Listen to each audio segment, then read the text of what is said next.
Donc merci à tous d'être venus pour ce débrief de Let's Ici, qui va être fait pas uniquement par moi, mais par plusieurs membres de l'A7.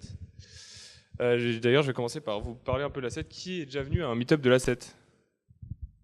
Qui est membre de l'A7? Qui a payé sa cotisation 2019? Donc j'invite tous les autres à le faire. Mais bon, donc tout le monde connaît l'A7, mais notre but, c'est de promouvoir la technologie Ethereum, et aussi et surtout de rassembler la communauté autour de ces technologies.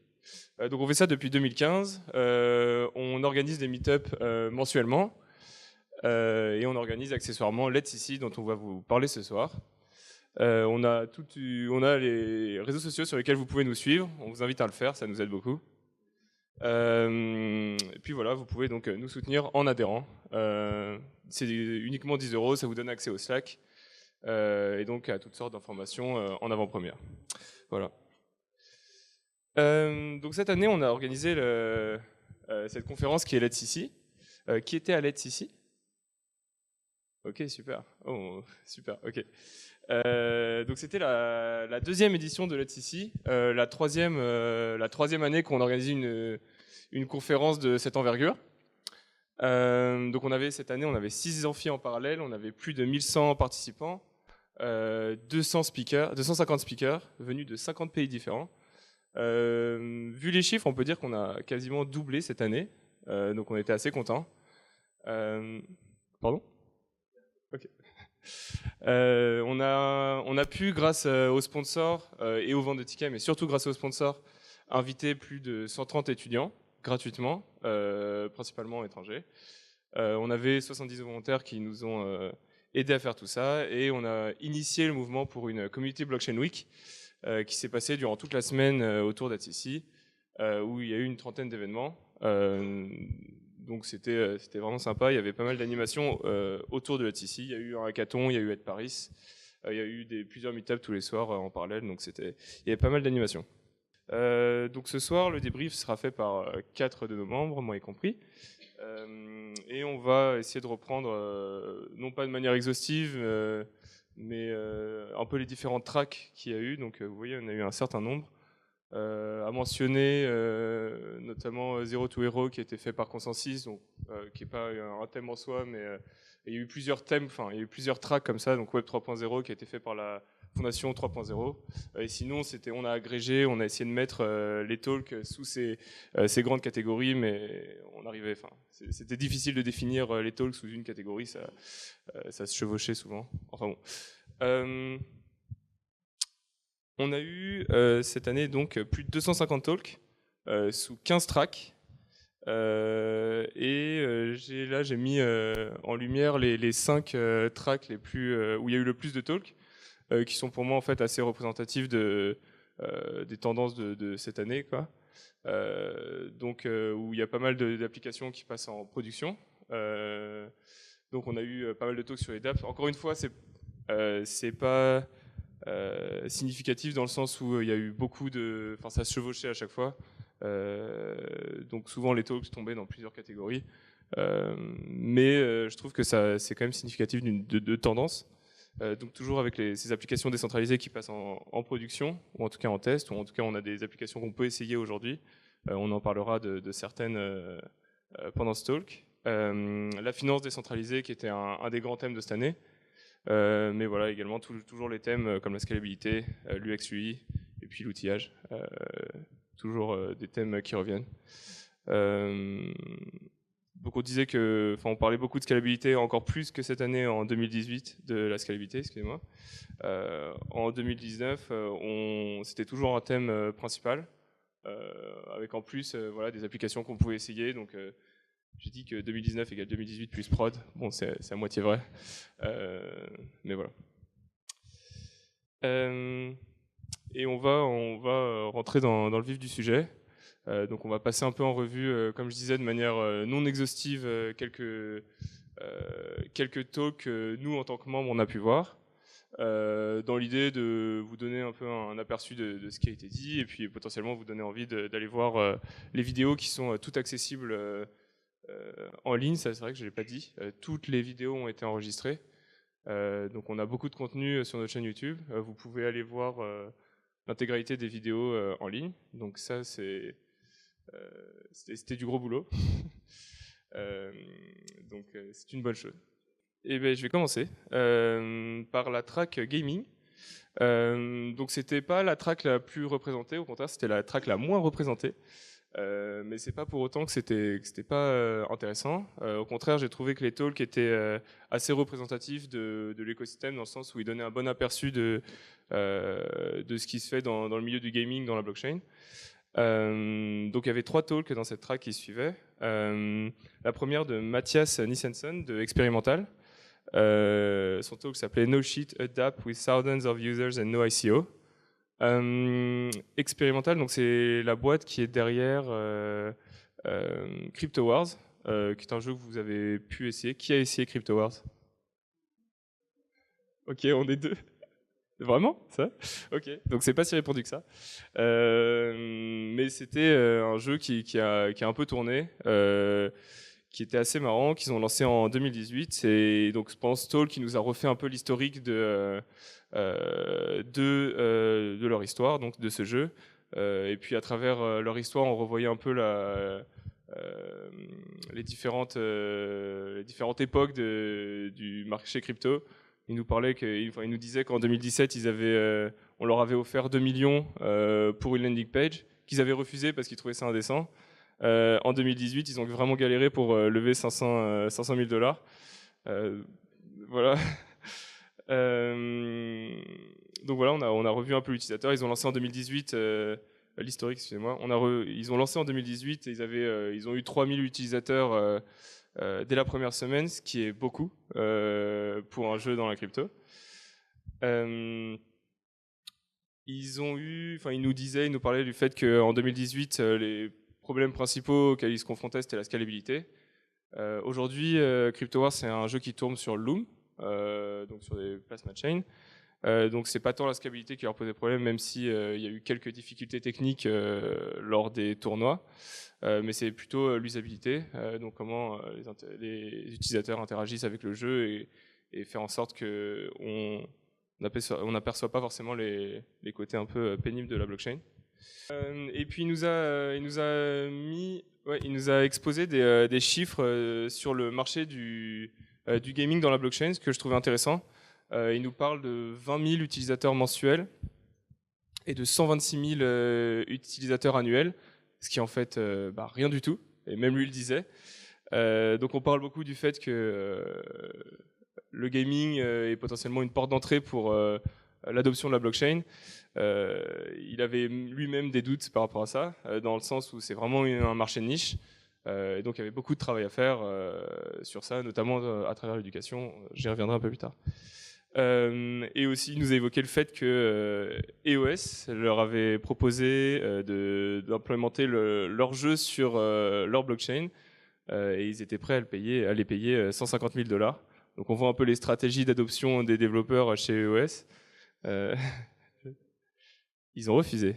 Et ils ont fait il y avait toute une partie de leur présentation sur pourquoi ils ont refusé. Voilà. C'était ce qu'ils leur offraient pour aller implémenter le jeu sur iOS. Ils nous ont pas trop dit, mais il y avait plusieurs slides que je vous invite à aller voir sur pourquoi c'était une très mauvaise idée. Voilà. Notamment parce que c'était pas décentralisé, c'est ce qui les avait amenés à créer ce jeu sur Ethereum à la base, en tout cas moins décentralisé. Le deuxième talk que j'ai trouvé intéressant, c'était de Marie Franville de l'entreprise B2Expand, qui est derrière un jeu qui s'appelle, notamment un jeu qui s'appelle Beyond the Void. C'est une entreprise française et Beyond the Void, c'est sorti sur Steam. À essayer, c'est une sorte de qui a joué à Beyond the Void. Et pendant son talk, elle nous rappelait un peu les leçons apprises durant le développement d'un jeu blockchain. Tout en mettant ça en perspective en faisant un état de l'art un peu des différents jeux qui existent aujourd'hui sur le marché. Donc c'était assez intéressant.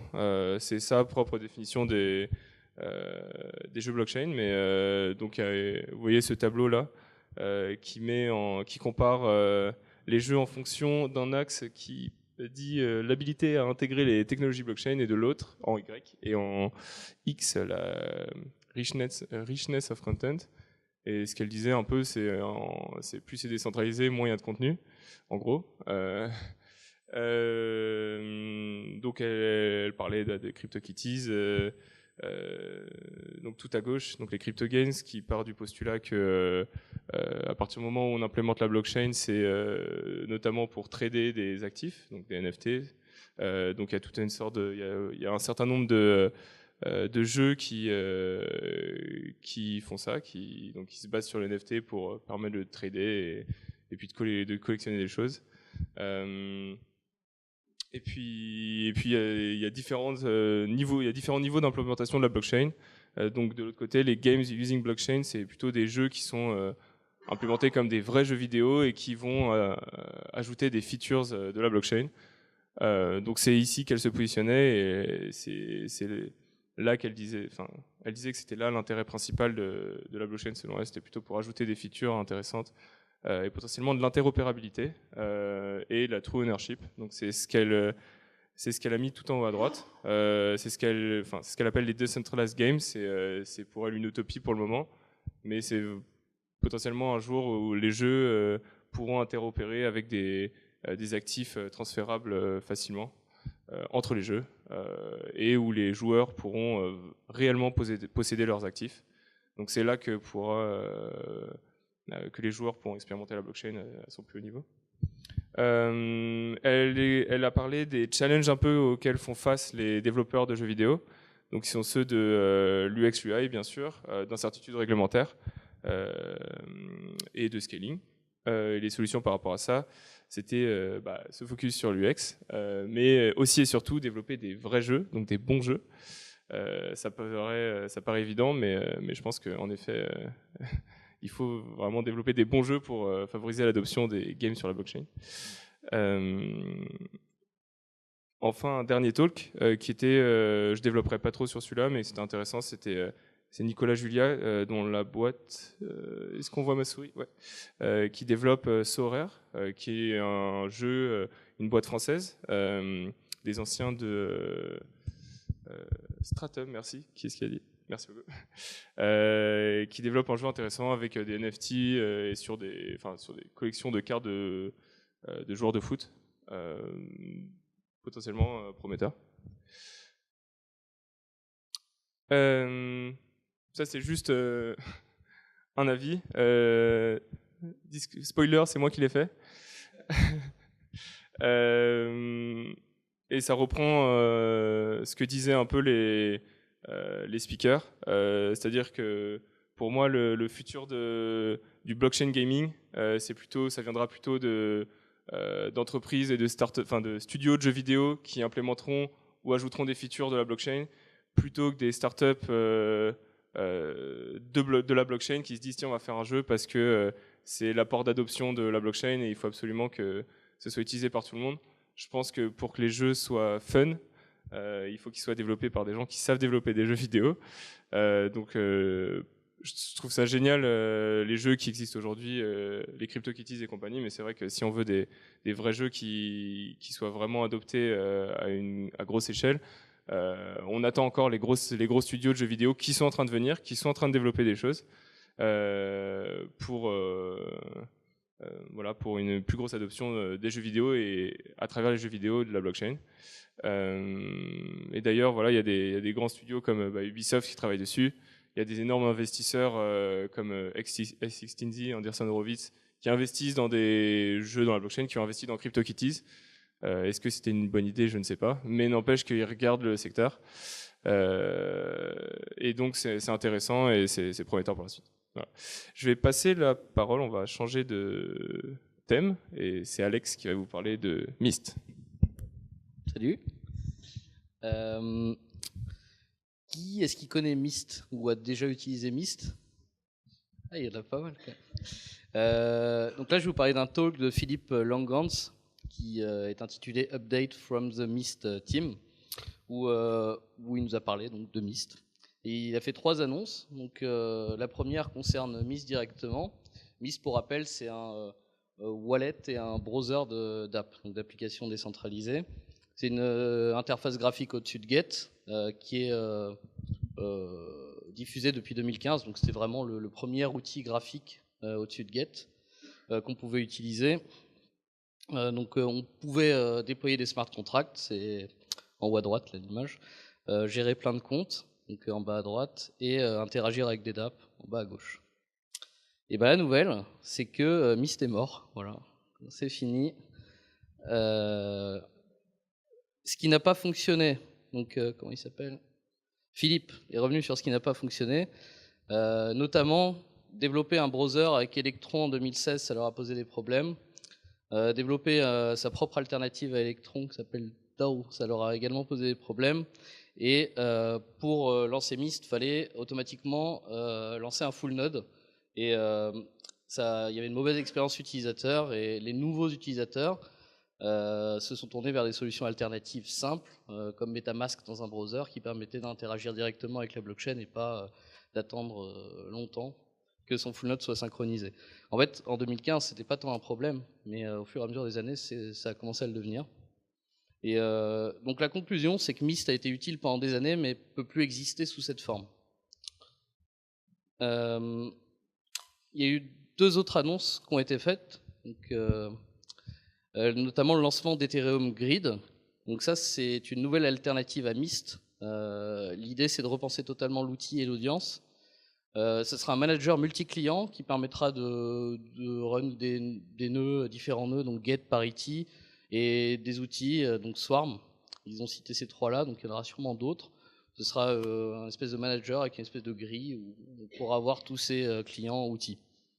Donc il y a une volonté forte d'une chouette développeur expérience et apparemment ils mettent à disposition des composants React Ethereum que les gens pourraient réutiliser.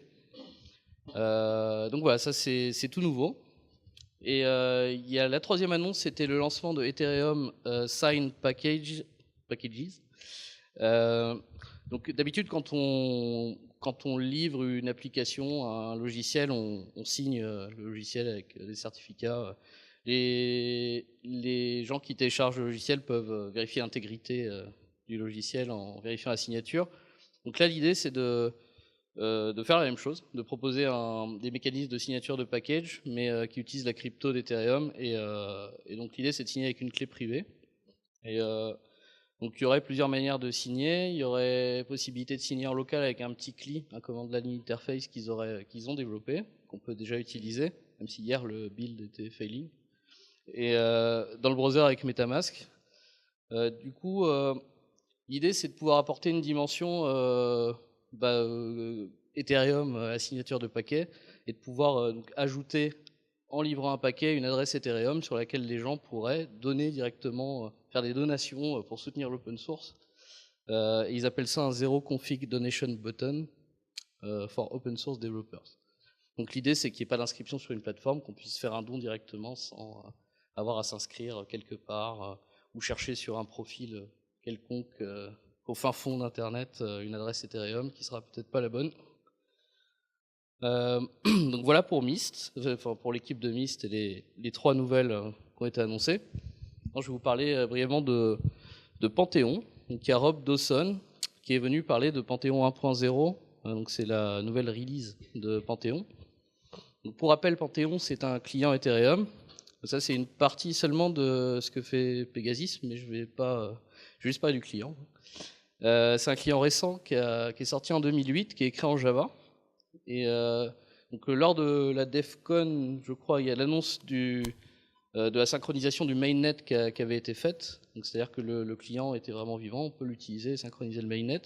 Et c'est la volonté de Pegasus, si je ne me trompe pas, c'est de développer un client qui sera utilisé par les entreprises, d'être le futur client utilisé par les entreprises.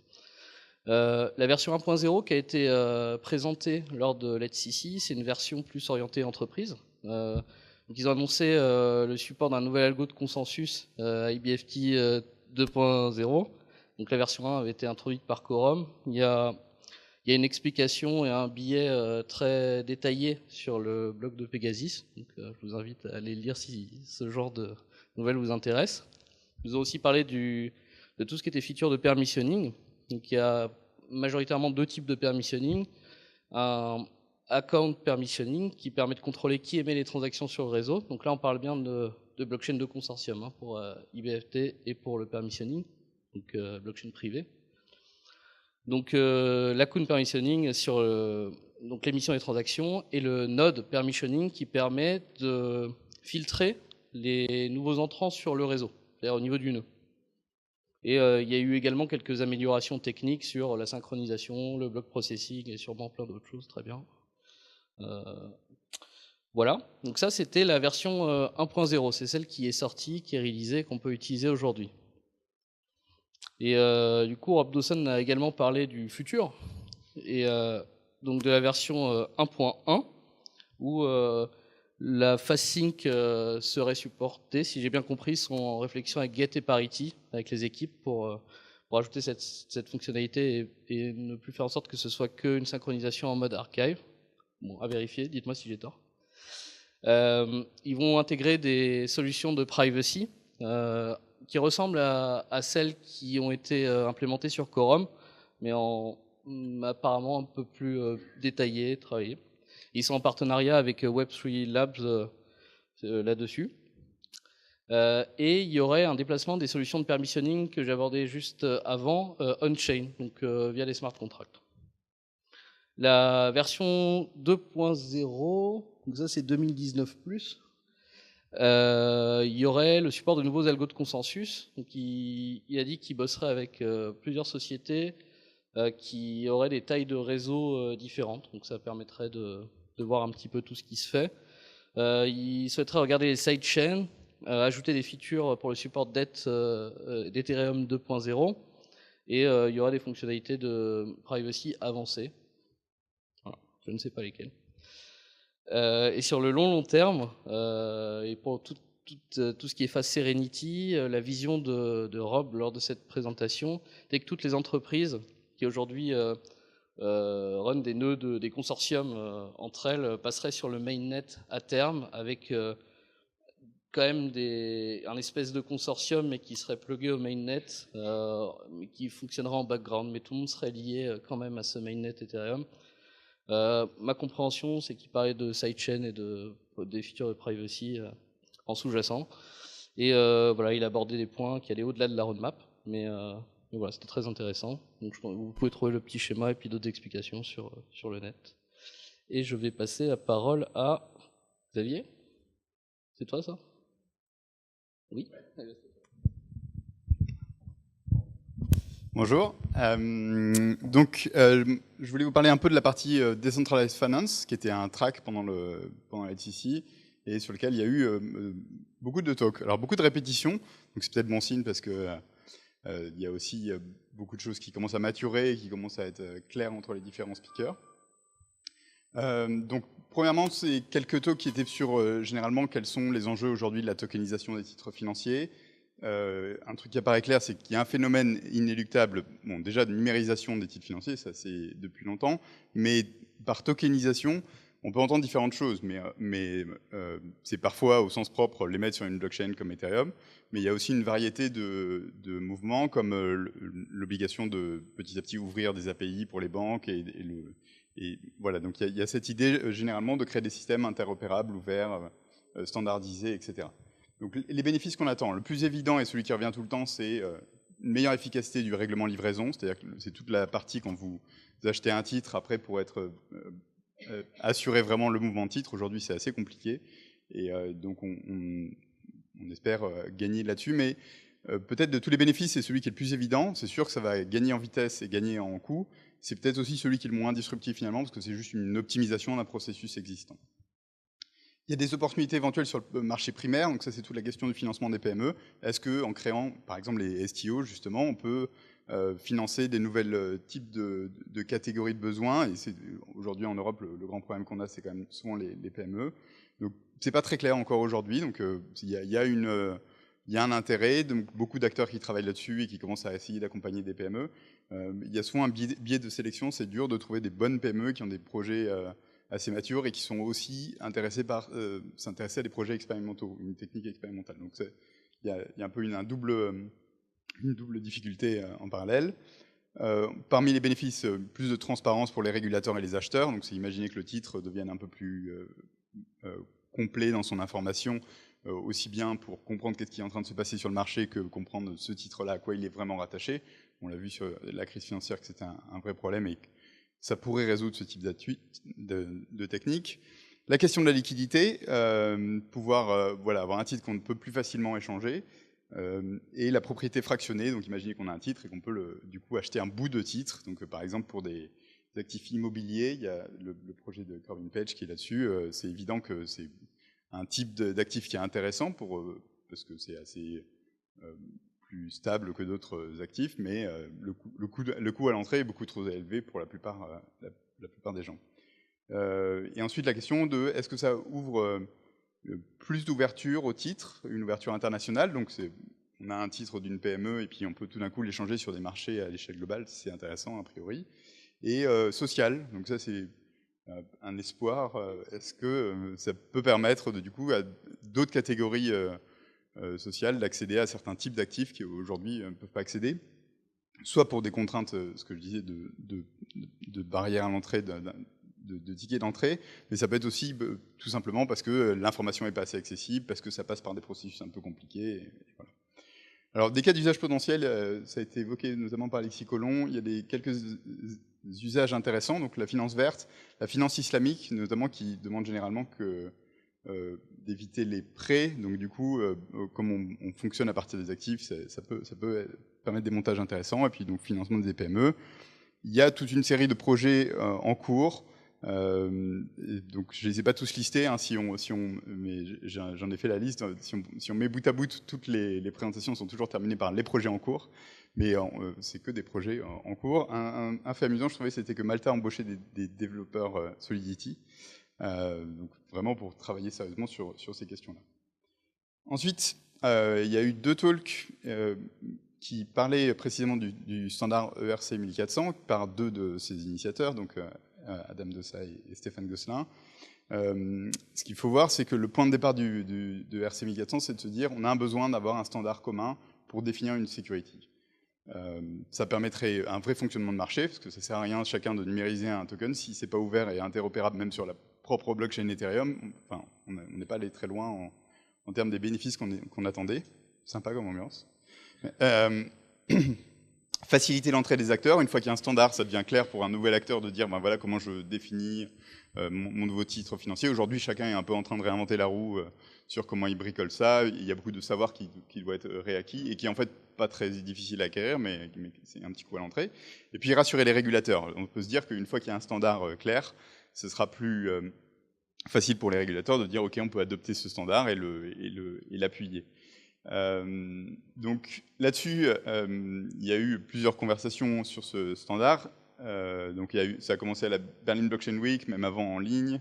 Il y a un GitHub, un Telegram là-dessus, une partie de Ethereum Magicians qui réfléchit aussi là-dessus avec différents rendez-vous qu'il y a eu. Puis ce track défi a été aussi l'occasion de rediscuter et je trouve que ça a été bien réussi d'être rassemblé sur des demi-journées.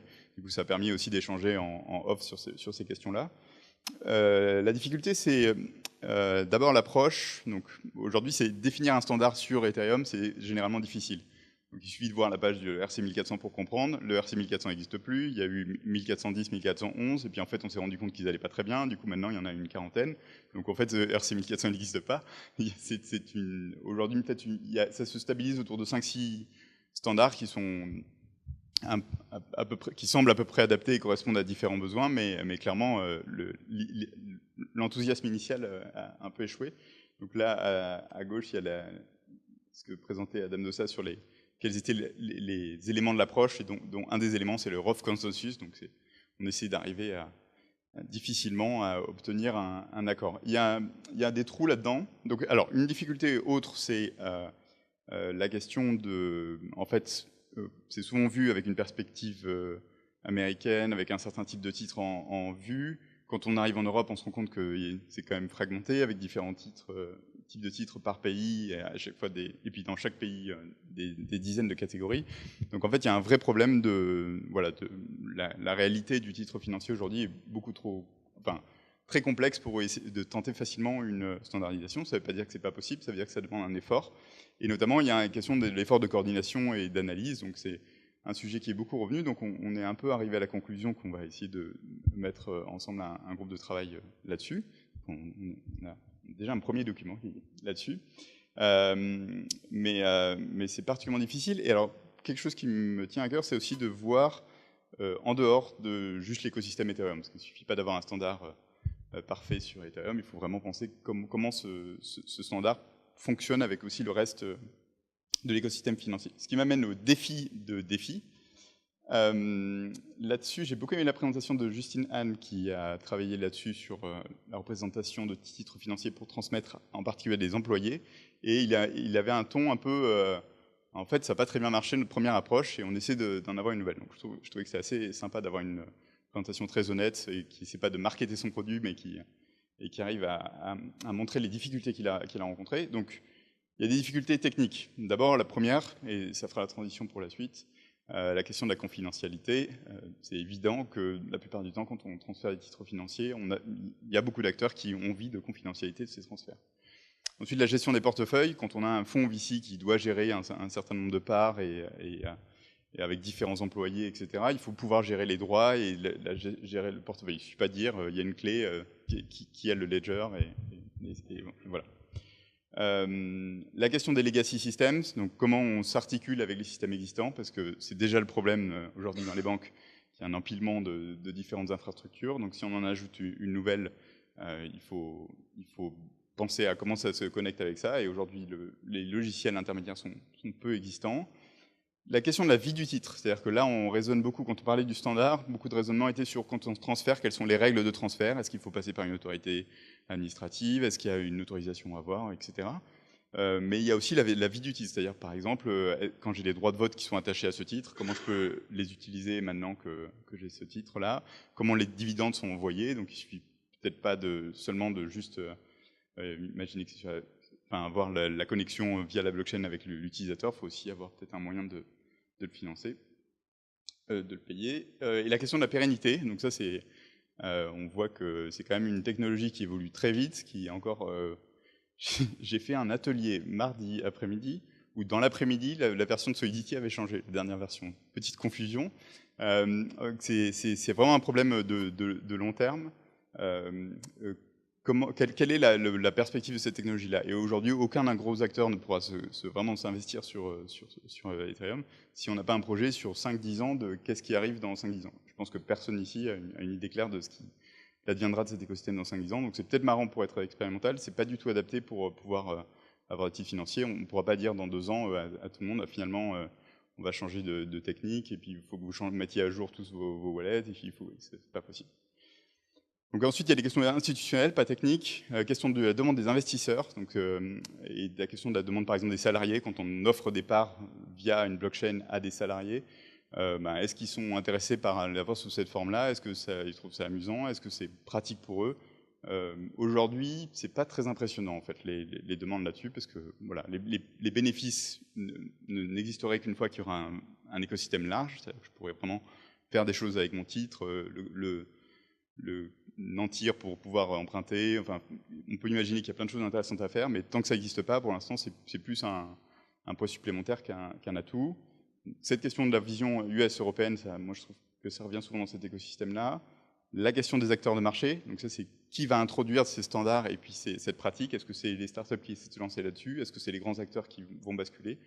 Tous les grands acteurs avec qui j'ai discuté sont en train de réfléchir, d'avoir un projet, etc. Mais c'est souvent assez isolé dans leur stratégie d'entreprise. Donc c'est pas très clair encore qui va faire basculer cet écosystème. La question des coûts juridiques inévitables, donc ça il y a eu plusieurs présentations, dont celle de Justine qui montrait que en fait il y a des coûts juridiques incompressibles à partir du moment où on travaille avec des titres financiers, surtout si on veut travailler sur différents territoires. Et puis la question de fournir des services humains à la hauteur. Alors ça, j'ai trouvé ça intéressant, mais c'est pas parce que c'est un titre financier qu'on est tout d'un coup dans un monde froid et technique et que ça suffit. En fait, aujourd'hui, s'il y a beaucoup de gens qui sont bien payés dans les banques, c'est souvent parce qu'il y a des humains aussi qui répondent au téléphone, qui placent des produits, qui rassurent un investisseur ou qui lui expliquent des détails sur un produit, etc. Donc, et généralement, en fait, il y a besoin d'avoir un vrai service humain compétent et qui réponde aux besoins de l'acteur en face. Même si c'est une banque en face, ils ont aussi besoin d'avoir des interlocuteurs humains. Il ne suffit pas d'avoir une plateforme technique qui fonctionne parfaitement. Voilà, c'était pour ma part. Merci. Merci Xavier. Donc, je voulais vous parler d'une dernière présentation sur la track DeFi. On aurait pu aussi l'intégrer dans la track DApp parce que c'est l'application la plus populaire sur Ethereum en ce moment. MakerDAO, il y a eu un meet-up sur le DAI très récemment, donc je ne vais pas vous refaire toute l'explication. Mais en 2 phrases, qu'est-ce que c'est MakerDAO? C'est un système qui permet à ses utilisateurs de générer une stablecoin, un stable token qui s'appelle le DAI et dont la valeur est ancrée à la valeur du dollar. Donc un DAI égale $1, en ouvrant des positions de dette avec un collatéral. Pour l'instant, on ne peut mettre que de l'Ether en collatéral. Et quand je mets beaucoup d'Ether, je peux générer un peu de DAI. Si la valeur de l'Ether tombe, je vais être liquidé et on va revendre mon Ether sur le marché pour pouvoir rembourser ma dette. Donc c'est très utilisé. Il y a 2% de la valeur de tous les Ethers qui sont lockés, qui sont verrouillés dans ces smart contracts en ce moment. Il y a 88 millions de dollars en DAI qui circulent sur le marché et c'est de plus en plus utilisé tout simplement en tant que monnaie. Moi j'ai acheté mon ticket à l'FCC en DAI, c'était pratique, il y avait un petit discount. Donc qu'est-ce qui était intéressant? Ici on avait le business développeur européen de MakerDAO qui nous faisait une petite présentation. Il revenait sur les bases de MakerDAO, donc ça m'a un peu moins intéressé. On commence à connaître ceux qui s'intéressent à l'écosystème. Par contre, il y a eu une grosse section de questions à la fin où on a appris des choses intéressantes. Moi, c'est ça qui m'intéressait. C'est que cette année, en 2019, on va passer à une 2e version de MakerDAO avec des multicollatérales CDP, donc des positions de dette où on peut mettre pas simplement de l'Ether, mais toutes sortes de tokens. Et là, selon la sécurité que l'on a sur la valeur du token, les ratios qu'on va pouvoir utiliser pour générer des DAI vont bouger. Comme ils ont appris beaucoup de leçons avec l'implémentation actuelle de cette stablecoin, par exemple en ce moment, le DAI a du mal à garder son ancrage à la valeur du dollar. Il est plutôt autour de 0,96 cents. Donc ils font plein de votes au niveau de la DAO de Maker pour augmenter le taux d'intérêt du crédit pour que les gens ferment des positions de dette et pouvoir faire recoller le DAI à la valeur de $1. Bon, ils ont appris beaucoup de choses sur la gouvernance là-dessus qui vont améliorer en version 2. Notamment, rien que le fait de détenir du DAI, on va avoir un DAI savings rate, donc un taux d'épargne sur le DAI. Quand on a son DAI, on obtiendra 2% d'intérêt tous les ans.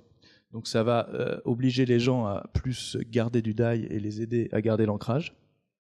Donc comment va se passer cette migration? Elle va se passer... tous ceux qui ont du DAI actuel, qu'on appelle SDAI, pour Single Collateral Debt DAI, c'est revenu, c'est bon, vont pouvoir les transférer sur un smart contract qui va burner ces DAI de la version 1 et leur émettre des DAI version 2. Si vous avez des positions de dette sur Maker, il y aura un outil de migration à la disposition qui va tout faire automatiquement. Donc ça, c'est pratique. Et ils sont en train de travailler, ils nous disent que ça va arriver bientôt, sur des euro-DAI et des yen-DAI qui seront donc ancrés à la valeur d'autres monnaies. Donc très intéressant. D'autres gens ont posé des questions. Est-ce que je pourrais mettre mes DAI pour ouvrir une position pour générer plus de DAI encore? Ils ont dit non, mais par contre, vous pourriez collatéraliser de l'euro-DAI pour générer de l'USD-DAI, ce qui permettrait de prendre des positions longues sur la valeur de l'USD face à l'euro ou des choses comme ça. Moi, j'en vois pas l'intérêt, mais peut-être que des acteurs plus pointus le voudront. Et ils se concentrent beaucoup, finalement. Pourquoi ils font du multicollatéral, des positions de dette multicollatérales? Parce qu'ils veulent l'ouvrir à des tokens plus exotiques. Donc, ils veulent l'ouvrir à tout l'écosystème des security tokens et voudraient que les gens puissent générer des stablecoins face à leur part dans un fonds immobilier, face à leur part d'un immeuble, face à leur part face à une obligation, face à une action. et ce qui permettrait de pouvoir générer encore plus de DAI en l'accolant à toute cette valeur qu'il y a dans l'écosystème des actifs financiers. Et donc, ils travaillent beaucoup avec les régulateurs sur ces aspects, ce qui permettrait d'arriver à des valorisations de DAI de plusieurs milliards. Donc, c'était très intéressant. Côté autres applications, les explorateurs, etc., on a eu un talk très intéressant du docteur Vincent Elie, qui travaille maintenant chez MetaMask et qui travaille sur les aspects comment pouvoir utiliser donc MetaMask, ce client léger qu'on utilise en tant qu'extension sur Chrome, pour accéder aussi aux couches 2 d'Ethereum et travailler sur les aspects aussi confidentialité de MetaMask. Donc ils se sont posé une question, comment on peut utiliser MetaMask pour faire plus que des simples transactions ou des simples interactions avec les applications de la couche 1 d'Ethereum. Et au fur et à mesure des réflexions, ils en sont aboutis à créer tout un cadre, un framework dans MetaMask pour mieux interagir avec les applications. Vous pouvez les retrouver en recherchant EIP 1755 sur Google, où vous pouvez lire ce qui se fait là-dessus et même le commenter parce que c'est encore des travaux en cours. Et ce qui en est sorti, c'est le fait d'utiliser des clés d'application, des application keys. Donc c'est quelque chose même qui intéresse Vitalik, qui a retweeté et participé au sujet. Donc le problème qui a été remarqué, c'est que dès qu'on interagit avec une application, on interagit directement par exemple avec son compte principal MetaMask si on ne fait pas attention. Et ça veut dire que tous ceux qui regardent les interactions entrantes dans cette application peuvent voir votre portefeuille de monnaie, peuvent voir tout ce que vous avez fait avant avec ce wallet en regardant tout simplement un bloc Explorer. C'est très mauvais pour la confidentialité des transactions. On veut pouvoir utiliser ces applications en se protégeant un peu plus. Donc il propose un standard pour pouvoir dériver à partir d'un portefeuille une clé privée par application qu'on utilise, qui serait unique par application, auquel on pourrait donner des droits et des autorisations différentes par application, et qui permettrait de ne pas partager toutes les données et tout son historique de ce qu'on a pu faire sur son portefeuille, ou même la valeur de ce qu'on a sur son portefeuille, à chaque interaction avec une application. Et on pourrait aussi faire de la délégation de signature et dire cette application, je lui fais confiance pour faire ce type de transaction, et ce qui fait qu'à chaque fois que je vais interagir sur une page et cliquer sur des boutons, je ne vais pas avoir le pop-up de MetaMask qui me demande d'approuver à chaque fois. Ça se ferait automatiquement et je n'aurais pas non plus à attendre que quelque chose se mine pour avoir le prochain approval. Des fois, il y a certaines étapes dans des smart contracts qui demandent à approuver 5 transactions à la suite. C'est très embêtant pour l'expérience utilisateur, donc ça permettrait de streamliner tout ça. Donc il y a des petits exemples en bas à droite de ce qu'on pourrait faire avec. Donc on pourrait avoir des comptes qui n'autorisent l'utilisation que d'un seul token, des comptes par application, des comptes tout simplement on veut faire de la signature cryptographique avec MetaMask, mais on ne veut pas du tout émettre et échanger de la valeur. Donc plein de nouvelles utilisations de MetaMask pourraient être envisagées si on adopte cette EIP. Ensuite, beaucoup de talks aussi sur la confidentialité. Il y en a un qui a retenu mon attention, c'est celui de Aztec. Donc Aztec Protocol, c'est une start-up, on en parle beaucoup en ce moment. Elle a créé un protocole pour permettre de faire des transactions privées sur la Layer 1, sur la couche 1 d'Ethereum, en utilisant des Zero Knowledge Proof, des ZK Snarks, donc qui permettent de protéger, de rendre confidentielle la valeur et l'émetteur des transactions. Donc pour ça, ils utilisent un système très similaire à ce qui se fait sur Zcash. Donc ils ont appelé ça la Joint Split Transaction. Donc à chaque transaction, on prend toutes les transactions en entrée, qu'on va un petit peu mélanger puis redispatcher à tous les récepteurs de ces transactions, et on utilise une Zero Knowledge Proof pour prouver qu'il y avait autant de valeur en entrée qu'en sortie et que rien n'a été perdu ou mis dans la poche de quelqu'un dans le processus. Donc, ils ont créé aussi, avec ça, un standard de token confidentiel qu'ils appellent l'ERC 1724, qui est un peu une extension de ERC20, qui est compatible avec tout ce qui est compatible avec ERC20, et compatible aussi avec les DApp confidentiels qui utilisent leur protocole. Et ils ont publié dans leur repo GitHub un exemple, le Zero Knowledge DAI, donc une stablecoin, le DAI égale à $1, mais qui peut s'échanger de façon confidentielle. Donc c'est très intéressant. Là, on se rapproche des fonctionnalités du cash, tout simplement, de l'argent liquide. On a un argent une monnaie à la valeur stable et qu'on peut utiliser de façon confidentielle. Donc on se rapproche d'enfin une monnaie digitale qui pourrait remplacer l'argent liquide. Et il prévoit dans le 3e trimestre de publier et de mettre en prod des portefeuilles, des wallets Zero Knowledge qui permettront de faire des transactions confidentielles de façon native. Aujourd'hui, on le sait, dès qu'on fait des choses complexes comme ça sur Ethereum, ça coûte beaucoup de gaz. Donc aujourd'hui, chaque transaction confidentielle simple, c'est 900 000 gaz. Ils ont proposé des EIP qui devraient être implémentés, qui devraient pouvoir réduire ça à 200 000 gaz dans les prochaines updates d'Ethereum. Quelques talks ensuite sur l'expérience utilisateur. On sait que c'est vraiment un des points à améliorer d'Ethereum. Il y a la fondatrice de MyCrypto, Taylor Monahan, qui a fait un talk intéressant qui constatait plus le problème qu'elle proposait des solutions, mais c'est intéressant aussi de constater le problème. Et toutes ces captures d'écran que je vous ai mis ici, c'est qu'elle nous explique les 46 étapes qu'il faut pour un nouvel utilisateur qui veut utiliser une application sur Ethereum quand il n'y connaît rien. Donc, il vient tout naïf, tout guiré. Oui, je vais utiliser un échange, je vais utiliser une DApp pour la première fois. Et on lui dit non, il faut aller récupérer des tokens. Donc, il doit aller s'inscrire sur un échange. On lui dit il faut envoyer ta carte d'identité, etc. Il faut approuver tout ça. Attention, tu veux beaucoup de tokens, donc il te faut un hardware wallet. Il faut le commander, le recevoir, arriver à l'utiliser. Je le mets à jour, je perds tout, je perds mes clés, donc je le remets à jour. On en est déjà à la 20e étape. Ensuite, je veux enfin appuyer sur un bouton sur mon application. On me dit attention, une transaction, ça coûte du gaz, tu n'en as pas assez.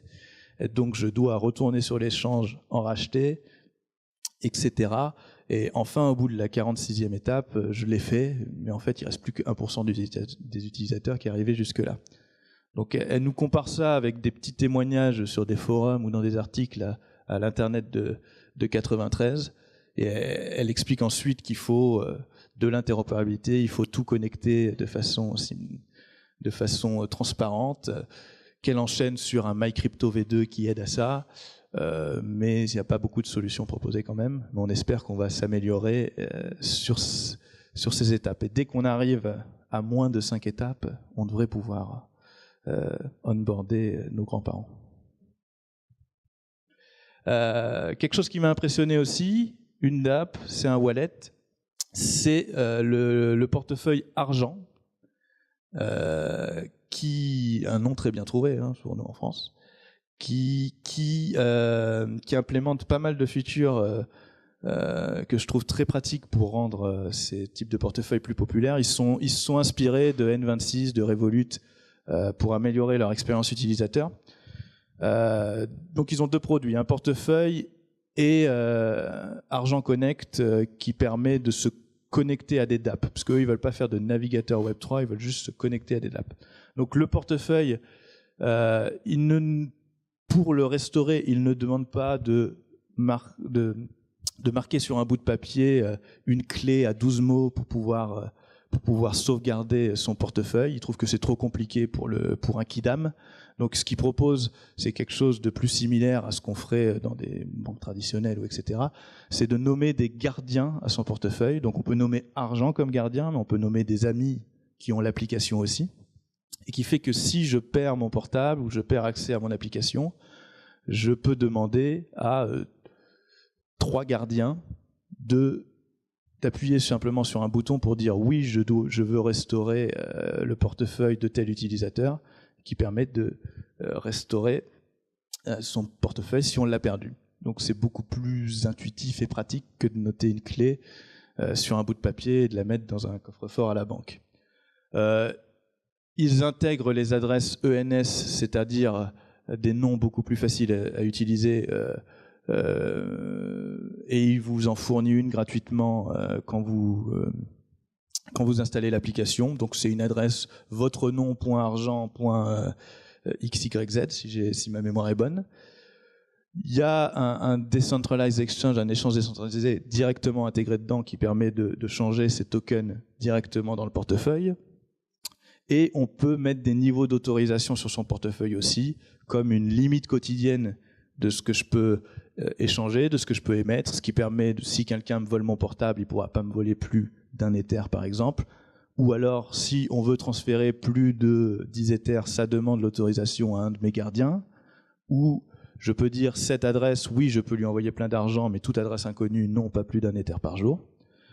Ils nous ont fait une petite démo que vous pouvez y accéder, mais vous ne pouvez pas faire grand-chose parce qu'il faut l'application qui n'est pas encore sortie pour l'utiliser, mais c'est sur fcc.paris, où ils nous montraient comment ils envisagent, eux, de connecter leur wallet aux applications décentralisées. Donc ils prennent une approche différente des navigateurs Web3. Ils ne veulent pas qu'on utilise leur navigateur pour accéder à l'application, ils veulent juste que un navigateur classique tel que Chrome, Brave, etc. puisse appeler très facilement leur wallet argent. Donc il nous montrait un exemple où on pouvait check-in dans la conférence facilement.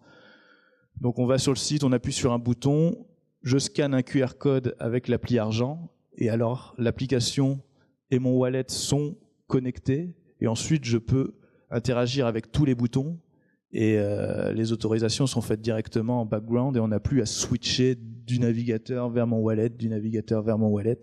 Tout est fait de façon transparente après la première association des deux. Donc c'était intéressant.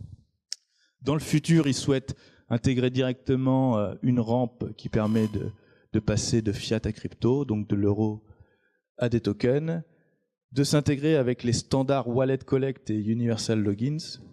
Ce que j'ai pas dit aussi, qui est très intéressant, c'est qu'ils vous payent le gaz pour toutes vos premières transactions.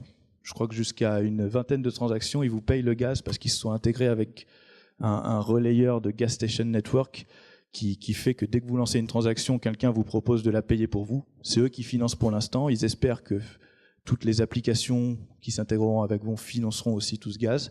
Donc ça aide aussi à l'expérience utilisateur. On ne paye plus de gaz quand on fait des transactions. Et ils veulent intégrer aussi des features de privacy. Oui. L'application est sortie. D'accord, j'avais dit en avril sur Android. Donc c'est sorti sur iOS et ça doit sortir sûrement en avril pour Android. Donc vous pouvez tester, tous ceux qui ont un iPhone, aller sur fcc.paris et tester leur démo pour l'associer à votre portefeuille argent.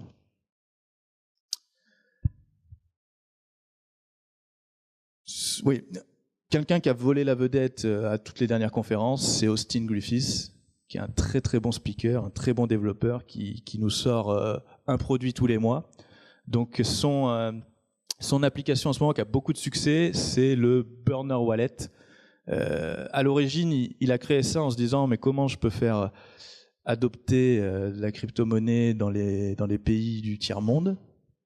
Donc il voulait que ce soit très facilement accessible, très facile d'utilisation. Donc il a créé un wallet qu'il a appelé le Burner Wallet et qui est accessible depuis tout simplement n'importe quel browser, n'importe quel navigateur mobile ou sur ordinateur portable. Donc si vous allez sur l'adresse xdai.io, vous y accédez et c'est un portefeuille qu'on utilise mais temporairement. On n'y met pas plus que ce qu'on garderait dans notre poche. Donc souvent, elle n'a pas plus que $50, que 50 €. On l'utilise par exemple pour une semaine ou pour un seul événement.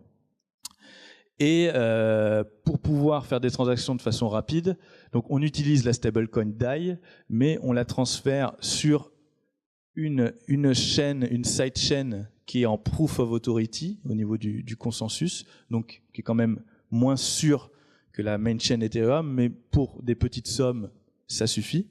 Donc cette chaîne permet de faire des transactions en moins de 5 secondes, donc c'est très rapide pour payer des choses. Donc cette stablecoin DAI, elle est transformée en XDAI, et ce XDAI permet d'échanger très facilement. Donc il a beaucoup travaillé sur l'interface utilisateur de son wallet, et on peut très facilement s'échanger de la valeur ou envoyer directement sur WhatsApp un QR code qui va générer, dès que la personne le scanne, un portefeuille déjà pré-rempli. Il travaille aussi avec tout ce qui est métatransaction et le Gas Station Network qui permet de payer les premières transactions de gaz quand on crée son portefeuille. Donc les gens ne sont pas perdus quand ils créent un portefeuille et ne peuvent rien faire avec parce qu'ils n'ont pas de gaz pour payer. Donc c'est très, très facile, et ils l'ont utilisé pour la première fois à grande échelle à l'événement de F-Denver, où toute la nourriture et les boissons sur place pendant 3 jours n'étaient payables qu'en XDAI et avec ce wallet. Et donc ça a très bien fonctionné, ils ont réussi à onboarder tous les food trucks qu'il y avait sur place facilement. Tout le monde a payé en XDAI, ils avaient un petit paper wallet avec un code qu'on distribuait à l'entrée, ils avaient juste à scanner, et bam, on leur avait donné un wallet avec $20 dessus. Ensuite, ils payaient dans les food trucks avec ça. Et donc, la morale de l'histoire, c'est qu'il y a 4400 repas qui ont été payés avec ça, et que les frais de transaction au total ont été de 20 centimes $ sur tout l'événement. Alors que si on avait utilisé Visa ou Mastercard, ça se serait élevé à 700 $. Donc, c'est un bon moyen de convaincre notamment les commerçants qui étaient contents d'économiser ces 700 $. Ça a été utilisé pendant l'FCC aussi, pendant un des événements le soir, qui a été une des soirées qui a été la race ici. J'y étais pas, donc je peux moins vous dire mon expérience, mais j'ai eu plein de retours. Donc là aussi, on donnait un QR code à l'entrée qu'on avait juste à scanner pour avoir un portefeuille pré-rempli. Et on pouvait payer ses boissons pendant toute la soirée. Et ce qui est très intéressant, c'est que j'ai mis des petits tweets là. Julien Bouteloup, qui organisait l'événement, a totalement oublié un sac poubelle plein de portefeuilles remplis à la soirée. Donc il a perdu quasiment 1000 $ qu'il a laissé dans ses portefeuilles. Et on a un de nos collègues, je ne sais pas s'il est là, Sylvain, qui a été très malin et qui, pendant la soirée, a récupéré tous les paper wallets que les gens avaient laissés, avaient jetés, et nous a fait un petit script. J'ai pas mis l'adresse ici, mais il vous la partagera, qui a permis de swiper tous les restes, et il s'est fait 20 € avec ça. Il est très content, et donc il a bien collé à sa réputation de crypto-hobo, comme il aime s'appeler. Et donc, mais ça a donné des idées à Austin Griffiths, qui s'est dit peut-être que des portefeuilles pré-remplis qui ferait qu'à chaque fin de soirée, on perd plein de centimes quand les gens jettent leurs papiers et tout. On fait des portefeuilles qui sont remplis par des relayeurs que quand on les scanne, ce qui fait que tous les papiers qui n'ont pas été utilisés ne sont pas remplis. Donc si on les oublie, c'est pas grave, il n'y a rien dessus, on perd pas d'argent. Donc ça lui a permis de faire des retours et du feedback sur ça, de cette utilisation. Et donc on a un tout dernier talk pour parler du futur d'Ethereum, Ethereum 2.0, et je ne me souviens plus qui en parle. On n'a pas.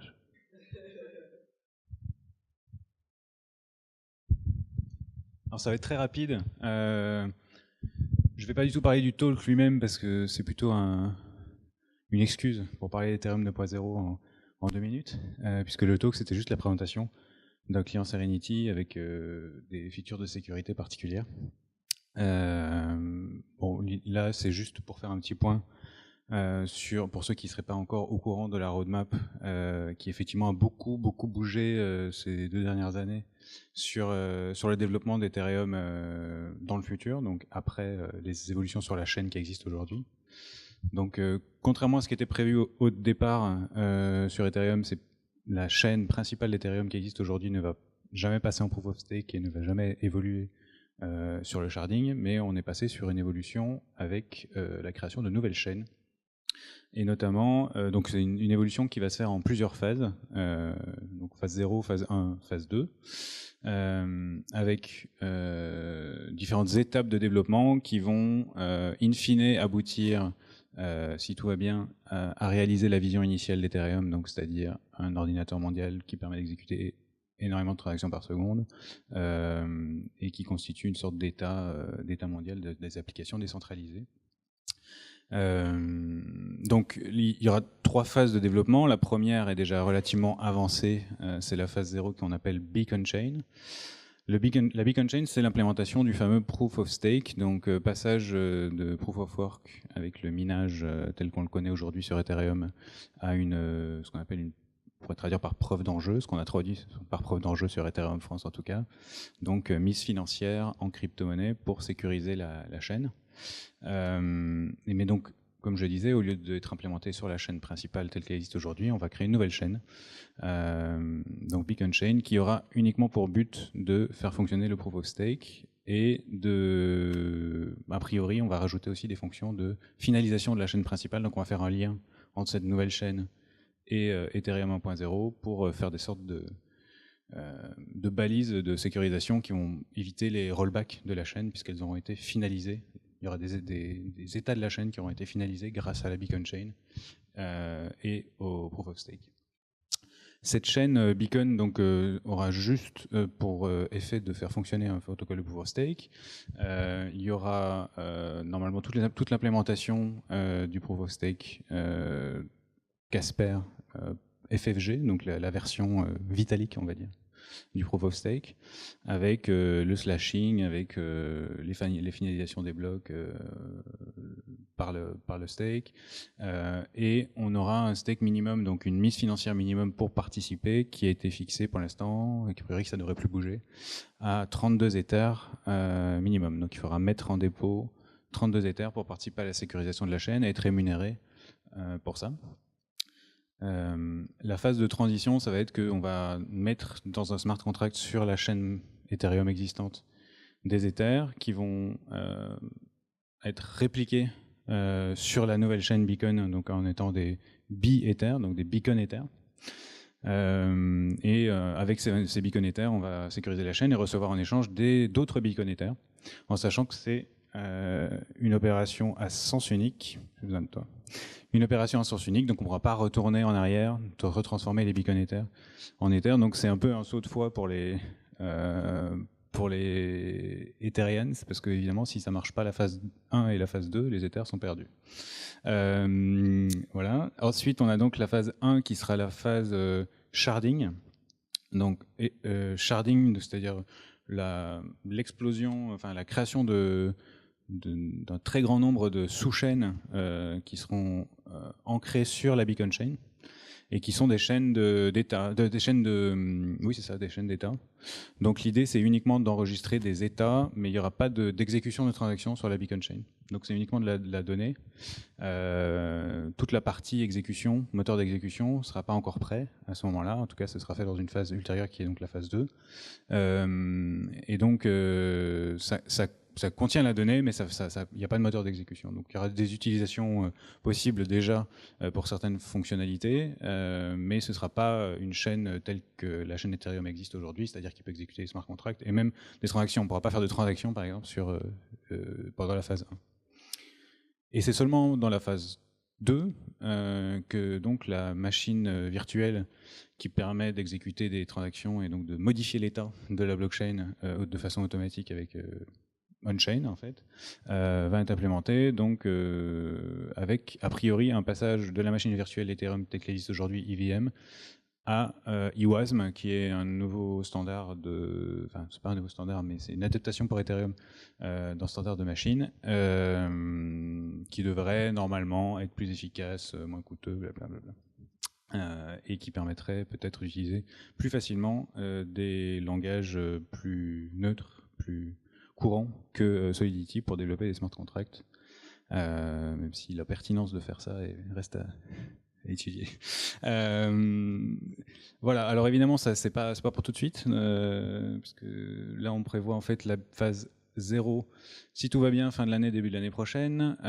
Phase 1 l'année d'après, phase 2 l'année d'après encore.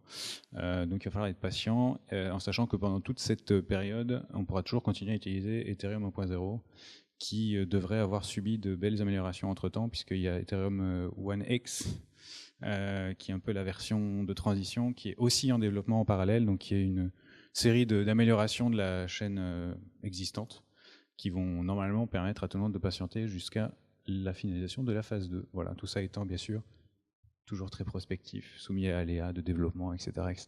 Mais c'était pour une très petite présentation rapide de l'état du développement d'Ethereum aujourd'hui. Donc pour conclure sur ce petit résumé des FCC, on vous a mis beaucoup de liens, donc comme d'habitude, pour tous les membres de l'Asset, on vous partagera la présentation sur le Slack de l'Asset. Vous avez un thread sur Reddit où quelqu'un très gentiment et très gratuitement nous a fait une liste de toutes les vidéos avec des liens vers tous les noms et tout, donc c'est très pratique pour les retrouver plutôt que d'aller directement sur le compte YouTube de l'Asset. Donc je vous conseille d'y aller si une des présentations vous intéresse et vous voulez en savoir plus. Il y a un compte-rendu aussi, un récapitulatif de ce qui s'est fait pendant la réunion F-Magician juste avant l'FCC. Donc F-Magician, c'est des réunions de toutes les parties prenantes intéressées dans la gouvernance d'Ethereum et son futur. Donc souvent on organise des débats sur plusieurs sujets et ça permet de définir des orientations sur plusieurs sujets d'Ethereum. Donc très intéressant, et si vous êtes amené un jour à aller dans une ville où ça a lieu, c'est ouvert à tout le monde. Il y a le récapitulatif par CoinHouse de l'événement qui est intéressant à voir, le récapitulatif par Stake Capital et celui de Vidal Shriki qui est surtout concentré sur Ethereum 2.0. L'Asset tenait à remercier déjà Talent pour nous avoir accueillis aujourd'hui pour ce meet-up, tous les sponsors de l'FCC que vous voyez ici, plein de choses dont on n'a pas parlé. Il y a eu HTC qui nous a présenté son portable blockchain, son smartphone blockchain. Non, j'ai rien à dire dessus parce que je suis toujours pas convaincu à quoi ça sert. Opera, par contre, ça c'est très bien, c'est le navigateur sur mobile qui fait de la navigation Web3 maintenant. On peut y naviguer sur des dApps et il y a un wallet dedans. Et plein, je ne vais pas parler de tous les sujets, et plein d'autres sponsors. Et on a été soutenu par la fondation, le CNAM qui nous a accueillis, et plein d'autres entreprises et de médias. Et bien sûr, tous les volontaires qui avaient la casquette de Sacha dans Pokémon là-bas ont été très utiles. Et on n'a pas mis les photos, mais Scott, ici présent, et Bettina ont été les deux grands organisateurs de l'événement et ont permis d'avoir un événement super bien organisé et dont tout le monde a apprécié la qualité et le contenu. Beaucoup d'aide de toute la communauté, plein de soirées tous les soirs, ça a été super intéressant. Donc, on vous a parlé des talks que nous avons vus, qui nous ont intéressés. Si on voulait tout faire, il y avait presque 18 jours de contenu pendant cette conférence si on mettait tout en ligne, donc c'était très compliqué. Mais juste avant de conclure, je vous propose, si vous avez des questions sur des choses dont vous avez entendu parler, on peut voir si on peut répondre. Ou si vous avez entendu parler, ou si vous étiez présent de talks qu'on a pu oublier et qui vous ont paru très intéressants, ou de nouvelles qui ont pu sortir, on peut faire circuler un micro juste pour ouvrir ce récapitulatif à tout le monde présent ici. Donc, est-ce que quelqu'un a des questions ou une remarque sur F6C ?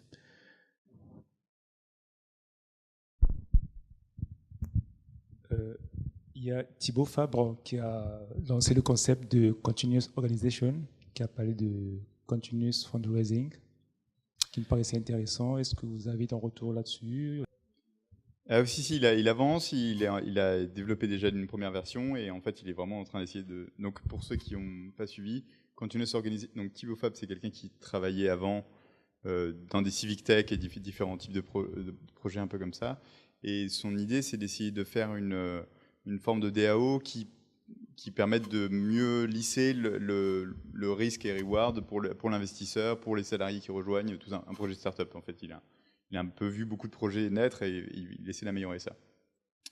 Aux dernières conversations que j'ai eues avec lui dans la course, c'est qu'il avait une équipe, il avait travaillé un premier proto et que ça avançait bien. Donc voilà. Mais pour les détails, il faudra sans doute écouter là. C'est juste pour compléter. Ouais, donc ça s'appelle Continuous Organization par Thibaut, c'est Fairmint. C'est le nom de la boîte qu'il a montée dans le cadre de Family. Il y a d'autres implémentations de tokens similaires basés sur les bonding curves. En particulier, un autre projet qui s'appelle Apiary, je ne sais pas si certains connaissent, qui est dans le monde Aragon, donc aussi sur Ethereum, et qui a la même vocation. C'est associé à l'équipe Pando Network.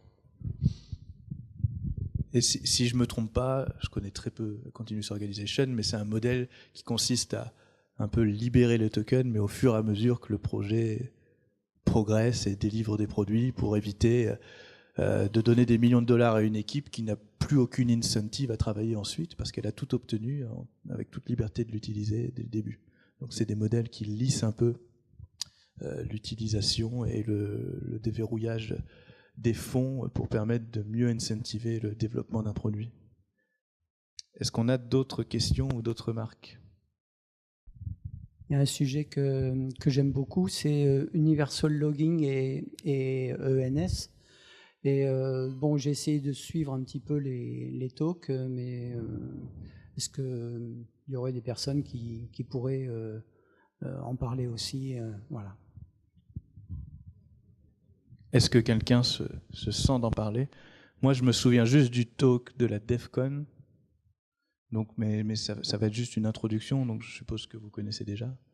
Mais l'Universal Logging, ça consisterait à développer un standard qui permettrait aux personnes d'avoir un profil unique pour accéder au DApp, et ça va utiliser aussi le principe de métatransaction et quelque chose de très similaire aux application keys qu'on voyait avec MetaMask, qui va dériver des clés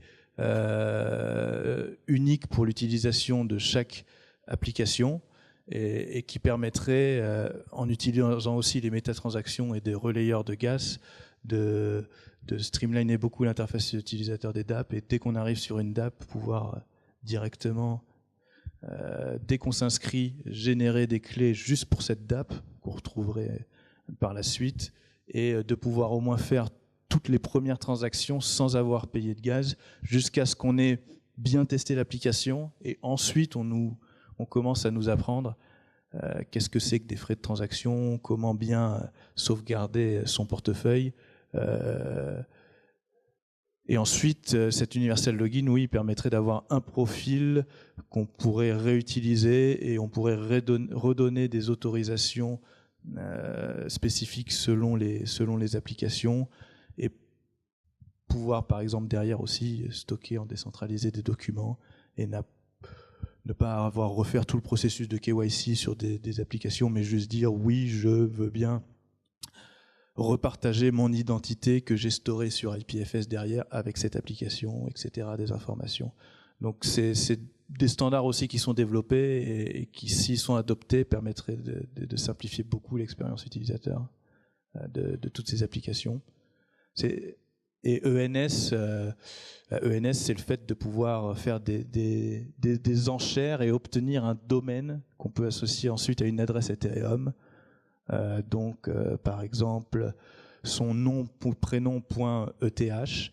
Et ensuite, la plupart des portefeuilles ont intégré ce standard de domaine. Donc, si vous tapez mon prénom nom.eth, vous pouvez directement m'envoyer des Ethers. C'est lié à une adresse derrière. Et ça permet de simplifier beaucoup l'échange et les transactions, parce que on ne va pas se voiler la face. Quand on donne une adresse hexadécimale à quelqu'un, ça lui fait peur. Quelqu'un qui ne connaît pas le domaine, ça lui fait peur. Il se dit, si je me trompe dans un caractère, si je mets une majuscule au lieu d'une minuscule, est-ce que, surtout comme Ethereum n'a pas implémenté comme Bitcoin, de proof sum à la fin qui permet de vérifier que c'est une bonne adresse, ça fait peur aux gens, et une fois que cette NS sera très adoptée, ça permettra de facilement s'échanger des transactions. Est-ce que quelqu'un a une dernière remarque ou une question? Il y a une petite différence. D'ailleurs, je vous conseille d'aller voir les talks de Alex Van de Sande, c'est celui qui est derrière les Universal Login. Il a donné un talk à ETCC, il a donné un talk à la DevCon. Non, je sais pas s'il a fait à la DevCon. Si. Il a fait un à Ed Denver aussi, et il en a fait un à Ed Paris, qui était le hackathon après ETCC. Donc il y a pas mal de choses à regarder. Et en fait, un des trucs sur les Universal Login, c'est que les clés privées, elles sont jamais affichées, of course, mais elles sont surtout en fait stockées en local, en fait. Donc vous envoyez pas vos clés privées à personne, personne n'est en contrôle de vos clés privées. Et en fait, ce qui se passe, c'est que par exemple, si je peux avoir les Universal Login sur mon téléphone, et en fait, tout est fait sur mon téléphone, et les clés privées, elles restent sur mon téléphone. Et voilà quoi. Alors après, ça veut dire aussi que si je perds mon téléphone, bah, je perds les clés privées. Et du coup, pour ça, bon, il y a plein de techniques dont il parle en long, en large et en travers dans ses talks. Donc je vous conseille d'aller voir. Merci.